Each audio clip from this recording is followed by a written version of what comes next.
যখন আমরা বিশ্বের সবচেয়ে অনন্য স্থানগুলোর কথা বলি তখন আমাদের মনের অজান্তেই অ্যান্টার্কটিকার নামটি চলে আসে। কারণ এটি এমন একটি স্থান যা শতাব্দীর পর শতাব্দী ধরে বিশ্বের কাছ থেকে লুকিয়েছিল এবং বাস্তবে আজও সেখানে যাওয়া বিপদমুক্ত নয়। কিন্তু আপনি জেনে অবাক হবেন যে অ্যান্টার্কটিকা ছাড়াও পৃথিবীতে এমন কিছু জায়গা আছে যা অ্যান্টার্কটিকার মতো বিখ্যাত নয়। তবে বিশ্বাস করুন, আপনি এটি সম্পর্কে জানলে অবাক হবেন। তাহলে আসুন বিশ্বের বিস্ময়ের আজকের এই ভিডিওতে সেগুলো সম্পর্কে বিস্তারিত জেনে নিই। Balanced Stones. যদি আমরা বিভিন্ন পাথরের দিকে তাকাই তাহলে দেখব যে তাদের আকৃতি এতটাই আলাদা যে একটির ওপরে আরেকটির ভারসাম্য বজায় রাখা সহজ নয়। কিন্তু বিশ্বজুড়ে এমন অনেক জায়গা আছে যেখানে পাথর এমনভাবে স্থাপন করা আছে যেগুলো আশ্চর্যজনকভাবে ভারসাম্যপূর্ণ। এর সবচেয়ে বড় উদাহরণ আপনি ফিনল্যান্ডে দেখতে পাবেন। ফিনল্যান্ডে কুম্মাকিভি ব্যালেন্সিং রক নামে একটি বিখ্যাত ভারসাম্যপূর্ণ পাথর রয়েছে। এটি এমন একটি পাথর যার একটি ছোট অংশ নিচের পাথরের উপর অবস্থিত। মনে হচ্ছে কেউ যদি একটু ধাক্কা দেয় অথবা জোরে বাতাস বইলেই এটি উল্টে যাবে। কিন্তু বিশ্বাস করুন, এটি হাজার হাজার বছর ধরে নয় বরং লক্ষ লক্ষ বছর ধরে এভাবেই দাঁড়িয়ে আছে। এছাড়াও মায়ানমারের একটি বৌদ্ধ মন্দিরের কাছে নির্মিত একটি পাথর আছে। এটি এত বিশাল পাথর যে এটিকে দেখলে বিশ্বাসই হবে না যে এটি কতটা ভারসাম্যপূর্ণ।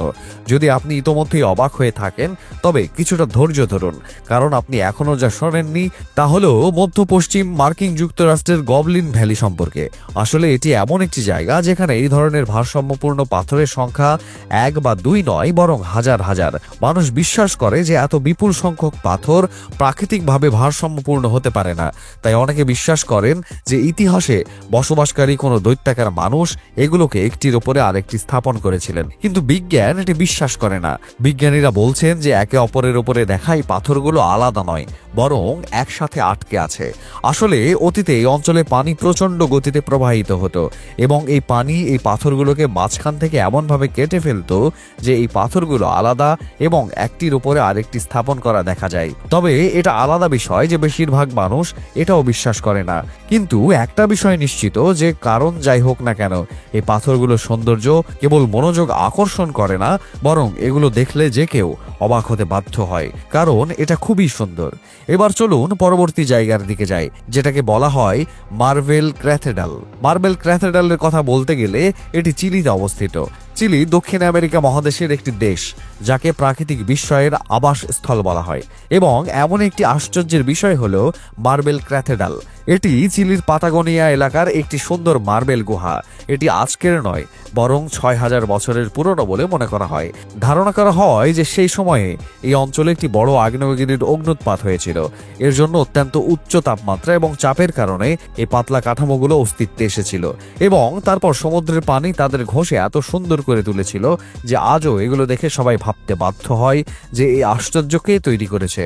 এই গুহাগুলোর কথা বলতে গেলে এগুলো নীল এবং সবুজ রঙের তৈরি এবং এর অভ্যন্তরীণ অংশে চক্রের মতো একটি কাঠামো রয়েছে। আপনি জেনে অবাক হবেন যে এটি এমন একটি কাঠামো যা আবহাওয়া অনুসারে তার রং পরিবর্তন করে। বিশ্বাস করুন, সূর্যের আলোতে এটি হীরার মতো জ্বলজ্বল করে। শুধু তাই নয়, জোয়ারের সময় যখন পানির স্তর বেড়ে যায় তখন গুহার দেওয়াল সম্পূর্ণ নীল দেখায়। এটি এত সুন্দর যে প্রতি বছর হাজার হাজার পর্যটক এটি দেখতে আসেন। কিন্তু এখানে পৌঁছানো সহজ নয়, কারণ এখানে কোনো জাহাজে পৌঁছানো যায় না, কেবল ছোট নৌকার মাধ্যমেই পৌঁছানো যায়। তাহলে কল্পনা করুন এই গুহাগুলো কত সুন্দর দেখায়। এবার চলুন পরবর্তী জায়গায়, যার নাম কোকটা ওয়াটারফলস। কোকটা ওয়াটারফলসের কথা বলতে গেলে এটি পেরুতে অবস্থিত।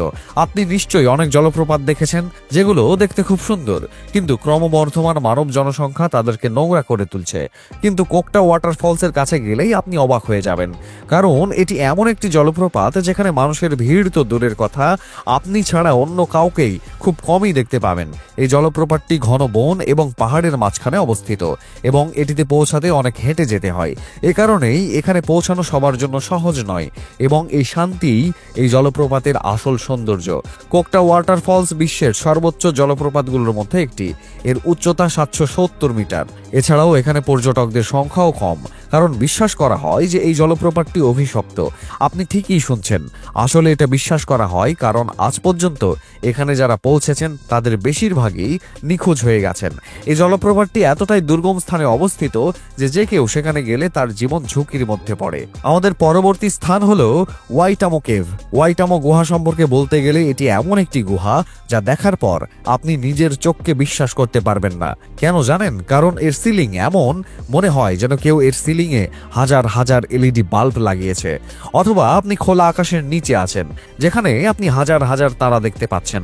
বিশ্বাস করুন, এই গুহাটি খুব সুন্দর, কিন্তু এখন প্রশ্ন হলো এই গুহার ছাদ এত চকচকে কেন? আসলে এতে গ্লো ওয়ার্ম পাওয়া যায়। প্রাথমিকভাবে এগুলোকে কীটপতঙ্গ হিসেবে বিবেচনা করা হতো, কিন্তু পরে জানা গেল যে এটি ছিল এমন একটি মাছের লার্ভা যা শুধুমাত্র নিউজিল্যান্ডেই পাওয়া যায়। আসলে এই জীবগুলো একটি রাসায়নিক প্রক্রিয়া পরিচালনা করে যা জোনাকির মতো আলো উৎপন্ন করে। গ্লো ওয়ার্মগুলো একটি স্বচ্ছ এবং আঠালো ফাঁদ তৈরি করে যা সরানো হলে এর থেকে নির্গত আলো ঝিকমিক করে। যদিও এত সুন্দর দেখতে প্রাণীগুলো আসলে বিপজ্জনক শিকারী।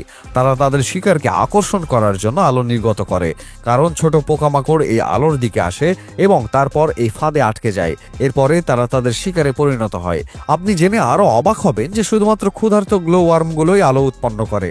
খাবার পাওয়ার সাথে সাথেই তারা তাদের বাতি নিভিয়ে দেয়।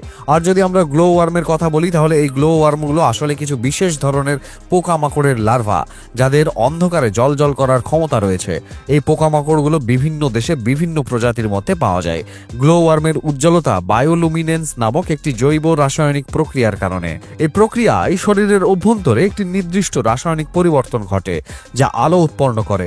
গ্লো ওয়ার্মের শরীরে লুসিফেরিন নামক একটি বিশেষ রাসায়নিক থাকে। একটি এনজাইম লুসিফেরাস এই রাসায়নিকের সাথে মিলিত হয় এবং একটি জারণ প্রক্রিয়া শুরু করে। যখন এই বিক্রিয়া ঘটে তখন শক্তির আকারে আলো নির্গত হয়। এই প্রক্রিয়ায় কোনো তাপ উৎপন্ন হয় না, তাই একে ঠান্ডা আলো বলা হয়। গ্লো ওয়ার্ম মূলত অন্ধকার এবং আর্দ্র স্থানে যেমন গুহা, ঘন বন এবং জলাভূমি, পতিত গাছের ছাল এবং পাতায় পাওয়া যায়। আসলে গ্লো ওয়ার্মের উজ্জ্বলতা একটি জৈবিক রাসায়নিক প্রক্রিয়া যা তাদের শিকার ধরতে, সঙ্গীদের আকর্ষণ করতে এবং নিজেদের রক্ষা করতে সাহায্য করে। তাদের উজ্জ্বল গুণমান তাদের আশ্চর্যজনক করে তোলে। আর এই কারণেই নিউজিল্যান্ড, অস্ট্রেলিয়া এবং অন্য কোথাও মানুষ বিশেষভাবে গ্লো ওয়ার্ম দেখার জন্য ভ্রমণ করে। এবার স্পাইডার রক নামক পরবর্তী জায়গায় যাওয়া যাক। যদি আমরা স্পাইডার রক সম্পর্কে কথা বলি, তাহলে এটি আমেরিকায় অবস্থিত প্রধান আমেরিকান উপত্যকাগুলোর মধ্যে একটি। এর দৈর্ঘ্য 350 কিলোমিটার এবং প্রস্থ 6 থেকে 30 কিলোমিটার। এই উপত্যকাটি প্রায় 1.5 কিলোমিটার গভীর। এটি একটি প্রাচীন উপত্যকা, কারণ ভূতাত্ত্বিকরা বিশ্বাস করেন যে এই উপত্যকাটি প্রাগৈতিহাসিক সময়ে গঠিত হতে পারে, কিন্তু শুরু থেকেই এটি মানুষের আকর্ষণের কেন্দ্রবিন্দু ছিল না। শতাব্দীর পর শতাব্দী ধরে মানুষ এখানে অসাধারণ কারুশিল্প করে আসছে। এই তথ্য থেকেই এর অনুমান করা যায়। এই কারণেই ইতিহাসবিদদের মধ্যে এই উপত্যকা নিয়ে অনেক আলোচনা রয়েছে। এই উপত্যকায় 230 মিটার উঁচু একটি খাড়া পাথর রয়েছে যাকে স্পাইডার রক বলা হয়। এই উপত্যকাটি দেখলে মনে হবে যেন আপনি পৃথিবীতে নয়, মঙ্গল গ্রহে আছেন। যদি আমরা স্পাইডার রকের কথা বলি, তাহলে এটি সমগ্র উপত্যকার মধ্যে সবচেয়ে অনন্য। যেহেতু একটি উপত্যকার মাঝখানে সম্পূর্ণ নিরবিচ্ছিন্নভাবে দাঁড়িয়ে আছে, তাই এটি দেখতে খুবই অদ্ভুত দেখাচ্ছে। স্থানীয়রা বলেন যে এই শিলাটি নিজে থেকেই তৈরি হয়নি, বরং প্রাচীন স্পাইডার ওম্যান দ্বারা তৈরি হয়েছিল। কোন প্রাচীন স্পাইডার ওম্যান? হ্যাঁ, আমেরিকান লোককাহিনী অনুসারে প্রাচীন স্পাইডার ওম্যান ছিলেন একজন দেবী যিনি রাক্ষসদের বধ করতেন। এ কারণেই স্পাইডার রককে একটি পবিত্র স্থান হিসেবে ঘোষণা করা হয়েছে। যাই হোক, গ্র্যান্ড ক্যানিয়ন নামের ওই পুরো উপত্যকাটি মানুষকে আকর্ষণ করে, কিন্তু আজও এর সবচেয়ে বড় আকর্ষণ হলো স্পাইডার রক। যাই হোক, এই জায়গাগুলোর মধ্যে কোনটি আপনার কাছে সবচেয়ে বিপজ্জনক বলে মনে হয়েছে তা কমেন্ট করে জানাতে ভুলবেন না।